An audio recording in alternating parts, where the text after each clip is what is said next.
السلام عليكم ورحمة الله. كي دايرين الاحباب ديالي؟ بخير؟ لاباس عليكم؟ نتمنىكم ان شاء الله تكونوا بخير وعلى خير، واللي ناوي شي فرحه الله يجعل ربي يكمل عليه، واللي مريض الله يجعل ربي يطبو في الغيب. نتمنىكم تكونوا بخير وعلى خير. اليوم ان شاء الله معكم الشريفيه مولات النيه. غادي نعطيكم واحد الوصفه ديال البرد، خاصه بالبرد. عندي هنايا نوارت زرع الكتان كما كيبان لكم، هي هذه راه مزيانه للبرد. اللي كيضربوا البرد يضربوا البرد عنده الكحبه، كانت خاويه راه مزيانه، كانت عامره مزيانه، المهم هي كتصلح للبرد.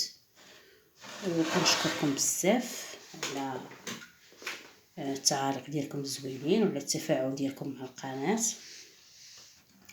بسم الله. غادي نجيبها لكم دابا هنايا كما كتبان لكم. ها هي هذه راها طحونه، طحناها. ها هي يعني يشربها اي واحد، المراه الحامله، الدراري الصغار، الكبار، الناس الكبار الصغار، اي واحد يشربها يمكن ليه يشربها. كلكم تشربوها. صافي جبنا هاد المطحونه هنايا. غادي نجيب واحد الكاس، كاس هو هذا.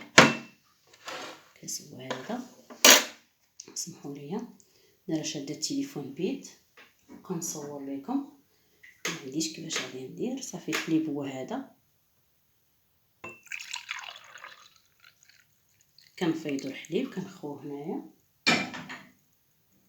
صافي. وغادي نستعملوها بالليل، ملي تنعسوا في الليل باش ما تخرجوش للبرد، تشربوها وتنعسوا في الفراش. الحليب راه سخون حامي.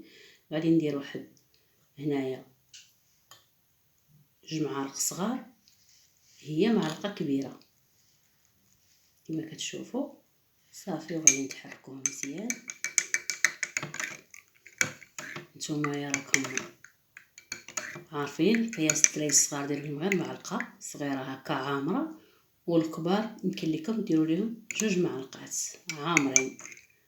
وهي في داك ما تصهدوهاش، لكن ما تقليوهاش، ما تقليوهاش، ما تصهدوها ما والو، غير تمسحوها مزيان. ديروا واحد السربيته وتمسحوها وتنقيوها صافي.